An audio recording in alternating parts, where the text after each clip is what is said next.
Good afternoon. I'm calling this tax meeting for January 24th to order. I will note that we do have a quorum of the committee present. Vice Chair Norris, have you had a chance to review the minutes from our January 19th meeting? I would like to move the minutes from our January 19th meeting. Excellent. Thank you so much. Is there any discussion on that motion? Not seeing any. All those in favor of approving the minutes as submitted, please signify by saying aye. Aye. Any opposed? Please say no. That motion carries, and the minutes for January 19th, 2023 are adopted. So we have one bill in front of our committee today, House File 9, which Representative Kotyza-Witthuhn is joining us to present that bill, and Chair Pinto is going to move that House File 9 be laid over for possible inclusion in the tax bill. Is that your motion, Chair? It is, Madam Chair. Great. So, Representative Kotyza-Witthuhn, welcome to the Tax Committee. Great to see you. Did you want to present your bill first or take up the author's amendment? Madam Chair, if we could take up the author's amendment first, that would be great, and I can Excellent. talk to the bill as amended. So Representative Kotyza-Witthuhn has an author's amendment which is labeled DE1. I'll move the DE1 amendment to put the bill in the form that the author wants. I think since it's a DE, we're just going to allow Representative Kotyza-Witthuhn kind of to present it as her bill. So is there any discussion on the motion on the DE1? Not seeing any. All those in favor of the amendment, please signify by saying aye. Aye. Any opposed? The motion prevails and the amendment is adopted. So Representative Kotyza-Witthuhn, to your DE1, which is basically your bill. Thank you, Chair Gomez. And members, we've known for some time that our child care system is broken. Parents can't afford to pay more for care. Early childhood educators and child care providers are struggling to support their own families on low wages, and the pandemic exacerbated all of these issues. There are myriad families across the state of Minnesota who pay as much, if not twice as much, their mortgage payment in child care. Just a few years ago, when my family, we had 3 children under the age of 5, that was my reality. In addition, now we are facing a critical workforce shortage. We saw a disproportionate number of parents, especially women, leave the workforce in order to care for children or help educate their children during the pandemic. Young workers are often young parents with young children. And currently in the Midwest, Illinois, Indiana, Michigan, North Dakota, South Dakota, and Wisconsin offer no state-based child care tax credit. Iowa actually does offer 2 options for taxpayers with an annualized income under $45,000.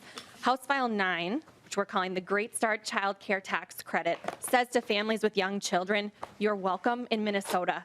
We want you to live, work, and raise your families here, and we will help you do it. Until a child turns 5 and is eligible to begin kindergarten, public investment, either at the state or the federal level, is really marginal at best. While some temporary programs have in the past provided some assistance to young families, no permanent relief has been passed up to this point. I recognize that this is not a one-size-fits-all situation. We do have a very complicated system of supports in place for families across Minnesota, but the Great Start Child Care Tax Credit helps to fill a hole for middle-class, middle-income families that don't qualify for many of those current public programs. So the Minnesota legislature has the opportunity to do what no other state has done up to this point and expand our current dependent care credit into the Great Start Child Care and Dependent Care Credit. Here is how we will do it. Currently, families with 1 child are only able to claim up to $3,000 of child care related costs, and families with 2 or more children are only able to claim up to $6,000 of child care related costs. Larger families are provided no additional benefit. House File 9, as amended, the Great Start Child Care Tax Credit will allow families with 1 child under the age of 5 to claim up to $10,000 in child care related costs. Families with 2 young children can claim up to $20,000 in child care related expenses, and families with 3 or more children may claim an additional $5,000 for a total of $25,000 of child care related expenses. The Great Start CDCC is refundable. The credit will cover 50% of these costs until the taxpayer's annual gross income exceeds $125,000, at which point it phases down to covering 20% of eligible costs. And after annual gross income exceeds $400,000, the covered percentage phases down to 0. Only one credit can be claimed per household. For children under the age of 1, the maximum amount of qualifying expenses is assumed. This is to reflect the unique challenges of raising and caring for a newborn, as well as the much higher costs of childcare for the very young. I worked closely with former chair, now Commissioner Markwart, and our knowledgeable House research staff on this language, and it was carried by Senator Pratt last biennium. The proposal is scalable, and it was included in the bipartisan conference committee report. I do believe this committee will be learning more about the administration's proposed changes to the existing child care and dependent care credit, maybe even this week.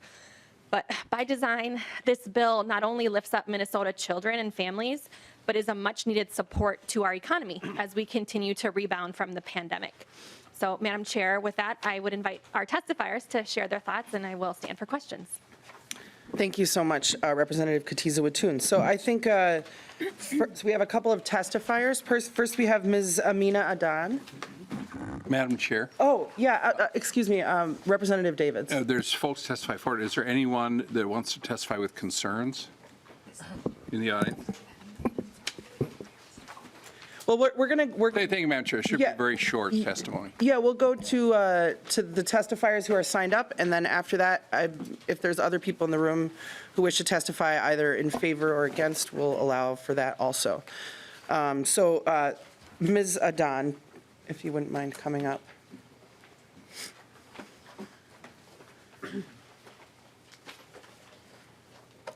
Welcome to the committee. Please just introduce yourself for the record and then go ahead with your testimony.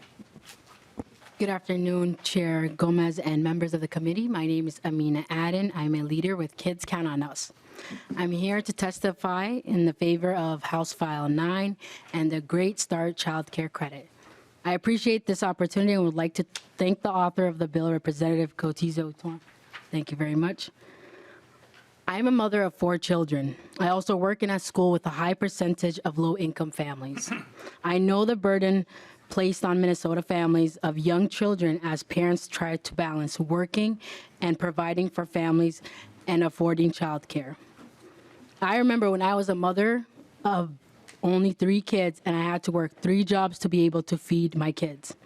It is important to me to make sure that they had a better start than I did as an immigrant refugee.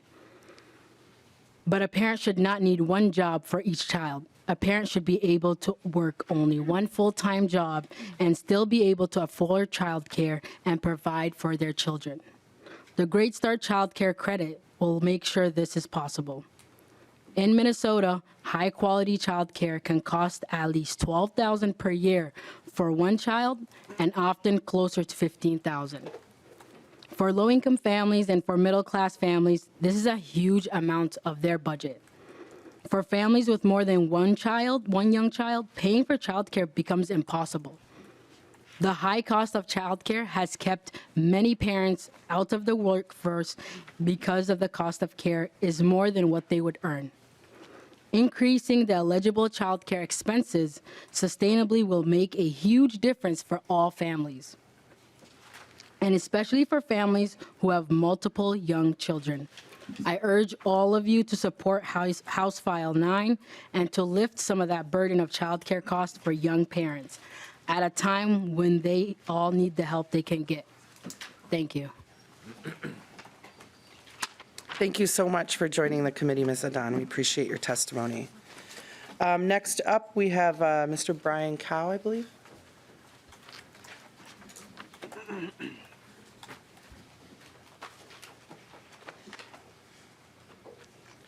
Thank you. Welcome to the committee. Please introduce yourself and go ahead with your testimony. Thank you, Madam Chair Gomez, and good afternoon, members of the committee. My name is Brian Gao. I'm a father of 2 children, one aged 16-month-old and one that's 9 years old. I'm here to testify in support of House File 9 and the Great Start Child Care Tax Credit. I also like to thank Representative Kotyza-Witthuhn. Thank you for bringing this bill. My 16-month-year-old recently started daycare as both my wife and I work full-time, which is the case for the majority of many Minnesota families. Up until this time, she was cared for by her grandparents, who are in their 70s. We didn't put her into childcare as an infant because we needed to save money. Infant care costs more than toddler care, which in turn costs more than preschool care. Additionally, infant care spots are more difficult to find. We were lucky to have grandparents who could care for her, but one shouldn't need luck to afford childcare. One shouldn't need luck to be able to find a childcare spot or luck to be able to go to work or school just to pursue one's career goal and to provide for one's family. Affordable childcare should not be something that a family gets only if they are lucky. It should be available to every Minnesota family, no matter what they look like or where they live. Currently, full-time care for my daughter is $295 per week. That's about $15,000 per year. In comparison, tuition at the U of M is about $16,000.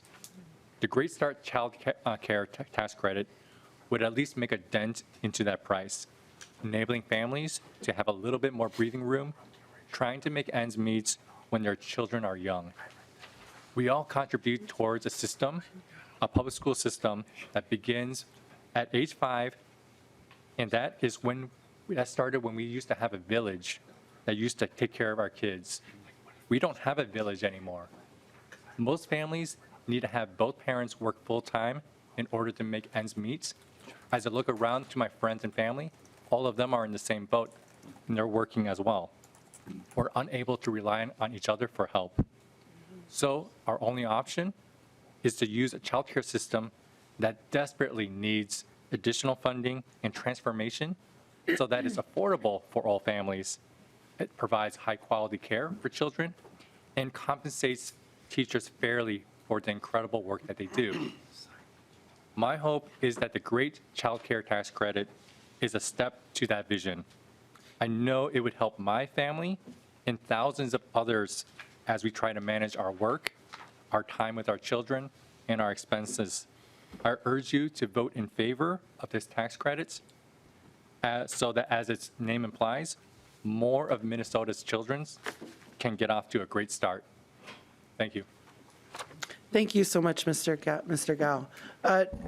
We'll have an opportunity for more testifiers, but Representative Swedzinski, did you have a question or comment? Yeah, thank you, Madam Chair. Just kind of going, just as the testimony was being laid out there, talking about the grandparents taking care of the child, in section 425, deemed expenses, it specifically lays out on line 2.6, taxable year cared for a licensed family daycare home.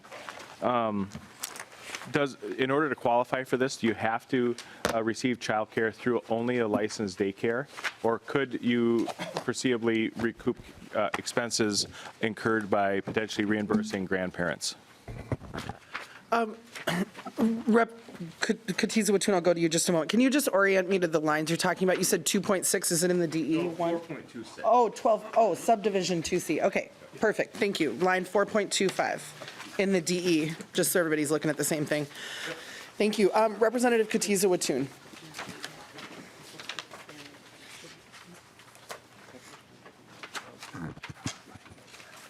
Thank you, Madam Chair, and Representative Swedzinski, thank you for that question. So I'm just rereading the section here. So your question is whether or not the child care provider is like a friend, family, and neighbor, or if it has to be a licensed child care provider. Okay.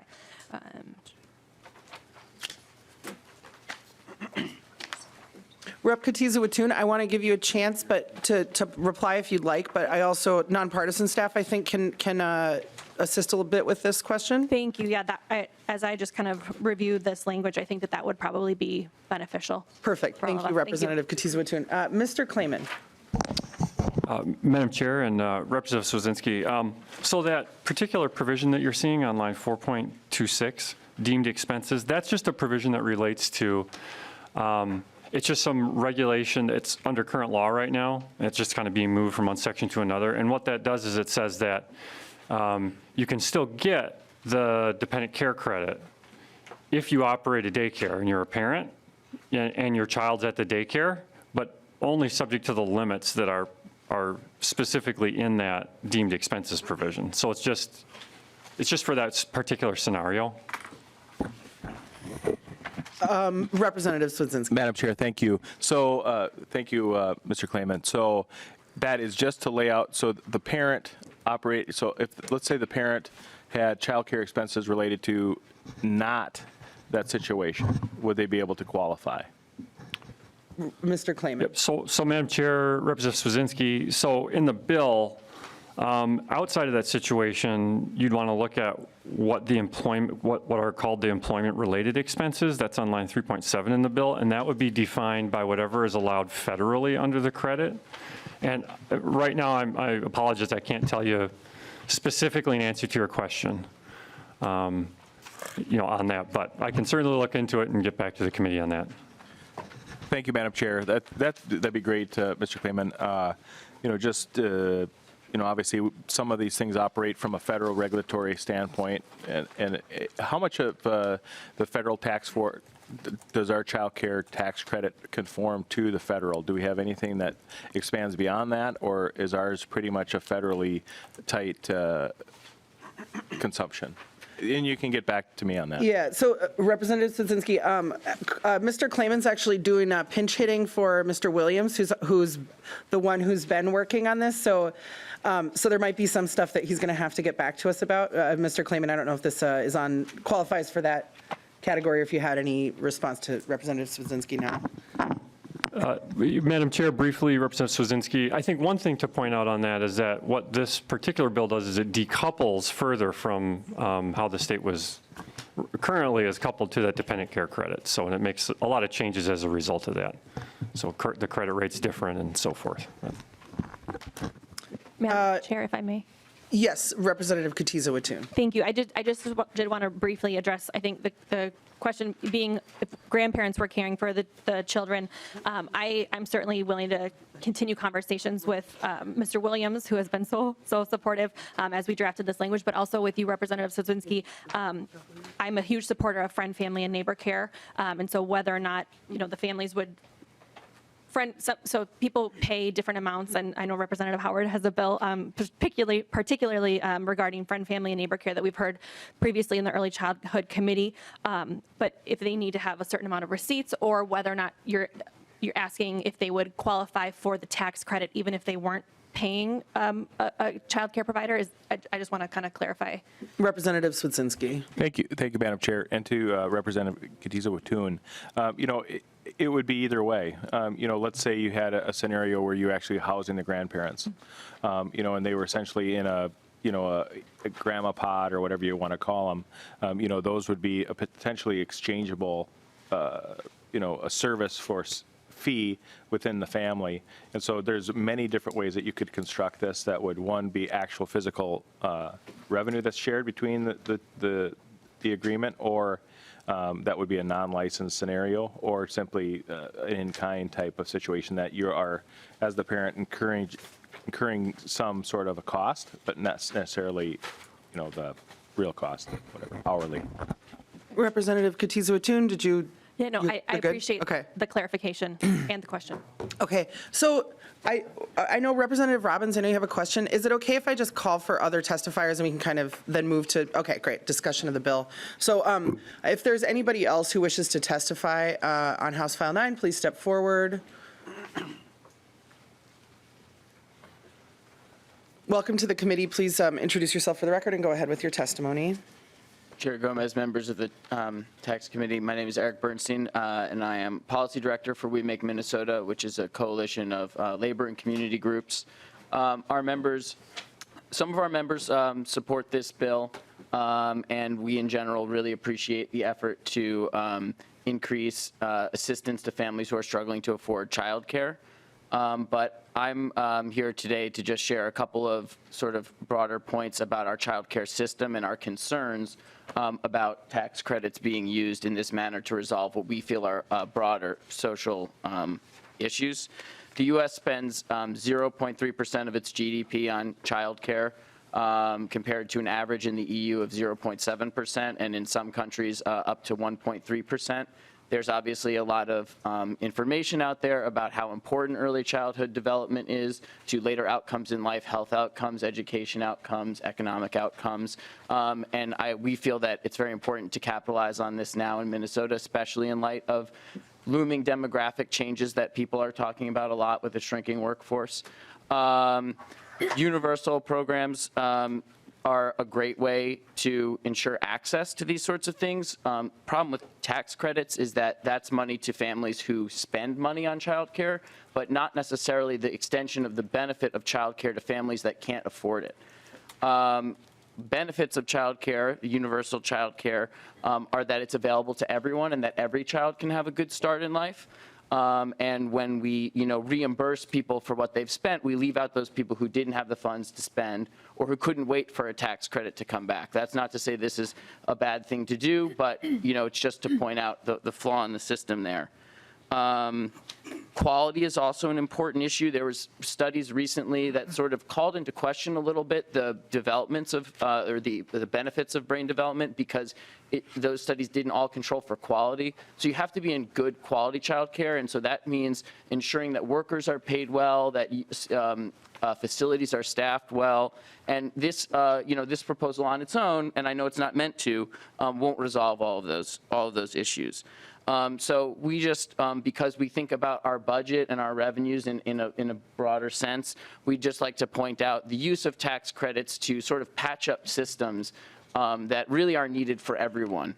And so this won't address the supply, and it could actually lead to increased prices. I mean, I think that's a bit of a far-flung argument, but it's one that people make, that this won't also address the cost issue or the sort of labor compensation issue. So it's a good bill that's going to help a lot of people, and it might make Minnesota a comparatively appealing place to live. But another way to do that is to provide universal child care like they do in every other or most other developed economies in the world. That's all I had. Thank you very much. Thank you, Mr. Bernstein, for your testimony. Now, to discussion on the bill, we'll go first to Representative Robbins. Thank you, Madam Chair. And thank you, Representative Kotyza-Witthuhn. I just wanted to follow up, just to be very clear on where Representative Swedzinski was going. The bill does not discriminate on licensed versus unlicensed childcare in the current form. Representative Kotyza-Witthuhn. That would be my intention. Yes. Great, thank you. And then, Yeah, Representative Robbins, go ahead. sorry, Madam. Yep. And then, if you could also just, I'm not an expert on this, I don't know much about it, honestly, so I'm just interested to know how this decoupling with the federal child care tax credit, is it? Representative Kotyza-Witthuhn, and we can ask Mr. Klayman if you think that's How will better. it impact our taxpayers? Thank you. Yeah. Yeah, I think my intention would just be that we go above and beyond what is offered at the federal level and really support Minnesotans to the greatest extent that we can. But if Mr. Klayman has any specifics to share about the policy level, that would be great. Great, thanks, Representative Kotyza-Witthuhn. Mr. Klayman. Madam Chair and members, Representative Robbins. Yeah, so I think maybe a good kind of comparison would be to look at the description of the federal dependent care credit that's in the revenue estimate for this bill and compare that to what's in the overview section of the House Research Summary. And so the credit rate, so what the DE1 would do is the credit rate would be increased, the phase outs would be different, and the maximum amount of the credit would also be increased as well. So I think those are the three main changes that the decoupling does under this bill. Madam Chair, after. Sorry, Representative Swedzinski. Thank you, Madam Chair. Thank you, Mr. Klayman, on that. Just a kind of a general question. So, obviously what we did, with this DE amendment, we changed the levels in which certain things kick into place, Representative, but also change the amount. Will this bill solve the problem? Representative Kotyza-Witthuhn. Thank you, Chair Gomez and Representative Swedzinski, for your question. This bill on its own is not going to solve the problem that Minnesota families are facing, but it's a help. Representative Swedzinski. Thank you, Madam Chair. Just, if you could wave a magic wand, Representative, how large do you think the tax credit would be that could? Representative Kotyza-Witthuhn. Thank you, Madam Chair. And, in some of our discussions, just between the two of us, I think, if we were to wave a magic wand, it wouldn't look like this. It wouldn't look like a tax credit, much to the point of the previous testifier. We would be looking at potentially universal child care option, subsidies for parents who want to stay home and raise their children, in lieu of a potential paid family and medical leave program, increasing wages for child care providers. It would look a lot like the House File 1 from 2019. And we're continuing to have ongoing discussion about what that looks like in Chair Pinto's committee. But this is one step, I think, toward really supporting Minnesota families. Thank you, Representative Kotyza-Witthuhn. We'll go to Representative Davids. Thank you, Madam Chair, and a question for Mr. Klayman. We're big on conformity here. We set the world record for conformity by 1 day a couple weeks Who's ago. counting? And who did you beat? But that being said, with this, Mr. Klayman, with this, and going through the chair, of course, would this be considered a deconformity bill? Mr. Klayman,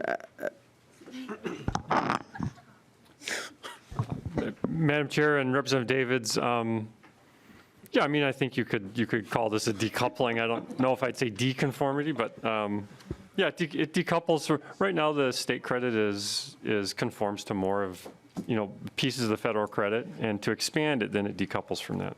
Well, and thank you, and Madam Representative Davids, yeah. Thank you, Madam Chair. Normally, I would, I'm a big conformity type of guy, but I like this. We're doing something better than the feds are doing it, and I hope we can all get behind this bill.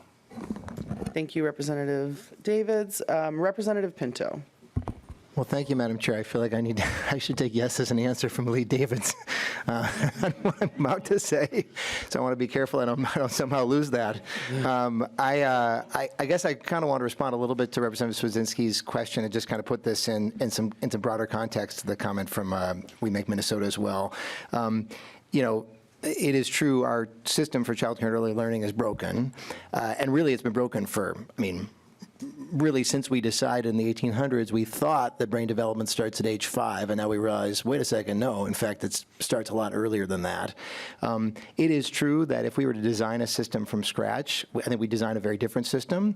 And actually, if we were in position to say we're going to build a system that is affordable for every single family, is high quality for every single child, and pays the people who do the most important work in our society a decent wage, it would look like a different system, and it would, I'll just say, it would cost a substantial amount of money, and substantially more than this, and what we're proposing potentially to spend in some other areas. So I agree with the criticisms and the concerns about doing this way, solving a social problem through tax credits.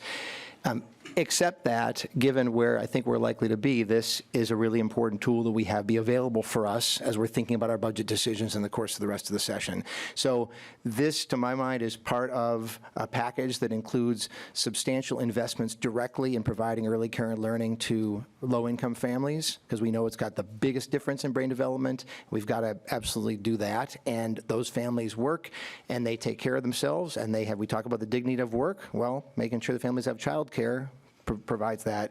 And we do a number of other things, but and we also raise wages for people doing this work. But one important component of it is that you have to be pretty wealthy before you are not slammed with child care costs.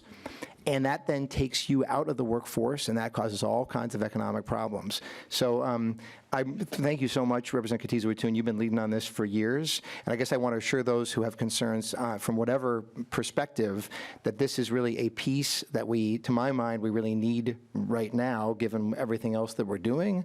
That doesn't mean it's the only piece, but it's a piece that I think we kind of have to have available to us as a tool. So I really appreciate you, Madam Chair, giving this bill an airing and a hearing, and thanks, Representative Kotyza-Witthuhn. Thank you, Representative Pinto. Representative Norris. Thank you, Madam Chair. And I just want to piggyback off of some of the comments of Chair Pinto. I've got a lot of middle-income households in my district, and when I talk to a lot of my constituents, one of the biggest things they wrestle with is the cost of childcare. Many of the households, both parents are working, but the extreme cost of childcare is making them question, does it make sense for both of us to be in the workforce? So at a time when, as a state, we're wrestling with a shortage of workers, this seems to be one piece, as we said. It's not the silver bullet, but it's an important piece in the puzzle to help those middle-income folks with the cost of childcare, keeping them in our workforce. And then I think we also need to continue to look at what can we do with CCAP, scholarships, other things to help some of those lower-income families as well, who obviously are burdened by childcare as well. But this will do a lot of good in my district, and I'm looking forward to supporting it, and thank the author for bringing it forward. Thank you, Representative Norris. Anyone else? Thank you. I'm just going to say a few things. I appreciate Chair Pinto's comments. We're lucky we have the early family and children's chair. So he oversees early childhood investment, and we have our K-12 chair, E-12 chair on the committee as well, because those are big areas of our budget and big areas of need in our communities. And so I'm really thankful for that perspective being brought to these conversations that we're having about how we fund the public good in our state. I was looking for what I remember when we heard this bill last year, maybe, or the year before, that I had an exchange with Representative McDonald, who was serving on this committee at that time, about our relative investment in babies, in birth to 5, which, as Chair Pinto pointed out, we know so much more now than we used to know about how critical those years are. And, elsewhere across the developed world, it's common to have, in Europe, there's an average of, when you have a baby, you get 14 months on average of paid leave. And so, there's a little bit of a contradiction if you don't support paid leave and you want to talk about how it is that we can help, parents connect with their children, or help, if we could just keep side conversations quiet at least, or maybe not inexistent at this time, that would be great. Thank you. So just that there's a little bit of a contradiction if you don't support leave for parents when they have babies, but you want to use a tax credit to support leave for parents when they have babies. The reality is that we are an extreme outlier in our lack of investment in our youngest people, in our babies, in our children, in our society. In the U.S., the average investment in early childhood across the states is $500 a year. Across the rest of the developed world, it's more like $12,000 or $13,000, so 25 times what we pay, roughly. And, to Chair Pinto's points, it's sort of one of those things where, like, we pay now or we pay later in a lot of different ways, right? So we pay in our public systems down the road for our failure to give all children in our state a great start. We pay in the form of, unequal, and it's not just an economic cost, right? It's the human cost of not ensuring that every child, regardless of their background, their zip code, their race or ethnicity, what the income of their family is, has an opportunity to achieve everything that they can in their lives. And so, I guess I want us to be clear, like, as has been referred to, we can't tax credit our way out of all of our social problems. We can't tax credit our way out of dysfunctional systems. We can't tax credit our way out of being extreme outliers in the developed world in the way that we choose to invest in our families and our babies. And so, this bill is a part of the bigger picture, as we've been talking about. but it does not address the fact, this was the other thing that I just found. Okay, median hourly wage for a preschool teacher in the United States, $14.67 an hour. Median wage for a kindergarten teacher, right, who's probably still not making a great living, $32.80 an hour.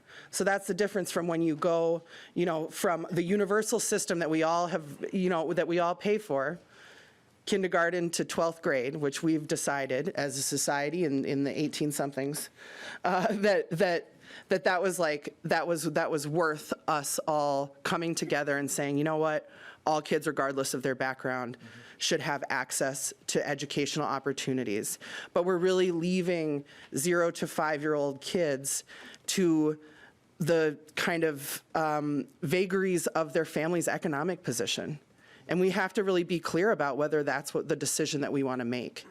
And if we want to address both, right, this piece addresses the cost to families, which is a huge concern, right? To Representative Norris's point, even families who are doing pretty well economically, it's like you really have to be making a lot of money for this not to truly impact your bottom line. And I don't know how many of us are raising little ones right now, but this has changed a lot. Like my kid's 10, I mean, it's gotten worse since he was a baby, like way worse. It just kind of gets worse and worse and worse. And if it's been decades since you had a little one, it's like many, many times worse than it was the last time that you had to interact with this system. So this addresses the cost for certain families, again, for families who can afford, who aren't having to make that calculation of like, if Representative Kotyza-Witthuhn, right? When you get to the point where you're like, you have 2 or 3 kids under 5, it's like, at what point is it worth it for you to go to work economically? At what point are you just going to work to pay your childcare bills? And we have this workforce issue, and so we have to acknowledge, right, that even a solution like this, it cuts costs for families who are able to make the decision to pay up front and be able to wait till tax time to get a rebate check. It doesn't address the fact that so many people across our state just don't have access. The waiting lists, especially for infant care, are just endless. And our workers, the workers who we're entrusting with this really important, critical work, we're really underpaying them so intensely. I mean, if you're making $14 an hour, it's less than 30 grand a year. I mean, it's very hard to make a living, make a way for yourself, let alone if you have children yourself, on that kind of wage. So I guess I just, I'm thankful that we're having this conversation. I think it's really important that we keep in mind as we're making decisions in the tax committee, what are people's personal economies looking like in their houses? How are people, juggling the realities of, we're going to talk about student debt tomorrow. So how are people juggling the realities of like, oh, when you have kids, you still owe 80 grand in student debt, and then people are having kids a little later, and so, there are a lot of people who are in this position of having little ones they're trying to care for, parents who are elderly, and they're still carrying student loans. And so, that's sort of a different economic reality than I think families have been facing in previous decades. And so I'm just thankful that we're having that conversation. I hope that as we move through our work, that we keep in mind all of the families across the state who are struggling to find high quality, affordable, accessible care for their kids, and that we think about the workers who are taking a huge pay cut to do this work that, if you talk to childcare workers, it's like they do it because they love it, right? They do it because it's a drive and it's a calling for so many of those childcare providers, whether they're in whatever the setting is. It's not something that anybody does to rake in the cash. So I thank you, Representative Kotyza-Witthuhn, for bringing this bill forward, and look forward to continuing to have this conversation and for us to think about how it is that we're helping working class families and middle class families afford their lives as we're pushing our tax policy forward. Representative Koznick, did you have something? Yeah, I just saw you pulled your. Yeah, you were triggering me, but I'm good. Oh, am I triggering the conservatives today in tax committee? Look out. Sorry. Okay. Is there any further discussion? I didn't mean to go on a rant and then just close it out, but I guess here we are. So Representative Kotyza-Witthuhn, did you have any closing comments before we lay your bill over? Sorry, I didn't mean to. Thank you, Madam Chair, and I certainly appreciate you sharing your thoughts with us. And the committee has such important work to do this year. I think, we all know that we have a historic surplus. I think that, in addition to a historic tax cut via the Great Start for the dependent care and child care tax credit could be one piece of an amazing investment in the future of Minnesota. And I appreciate the committee's consideration. I think this is a bipartisan bill. It's, it prioritizes family economic security, and it helps support our workforce. So thank you. Thank you so much, Representative Kotyza-Witthuhn. And with that, House File 9 is laid over for possible inclusion in the omnibus tax bill. So our next meeting is tomorrow. I think we're going to cancel Thursday because the bill author for the bill we were supposed to hear has a conflict. So you guys are going to have Thursday afternoon off, unless Chair Listlegard wants to haul everybody in here or wants to use it for a property tax committee time. But I think we're just going to let you all off the hook. Tomorrow we're going to hear a couple of bills about student loan debt, and so just kind of broadly as we're working through this week, and this won't come as a surprise to you guys, but I am trying to just get us to think about those household economies that people are facing, and especially kind of moderate income families. So we're going to bring the student loans into this conversation tomorrow, and with that, we are adjourned.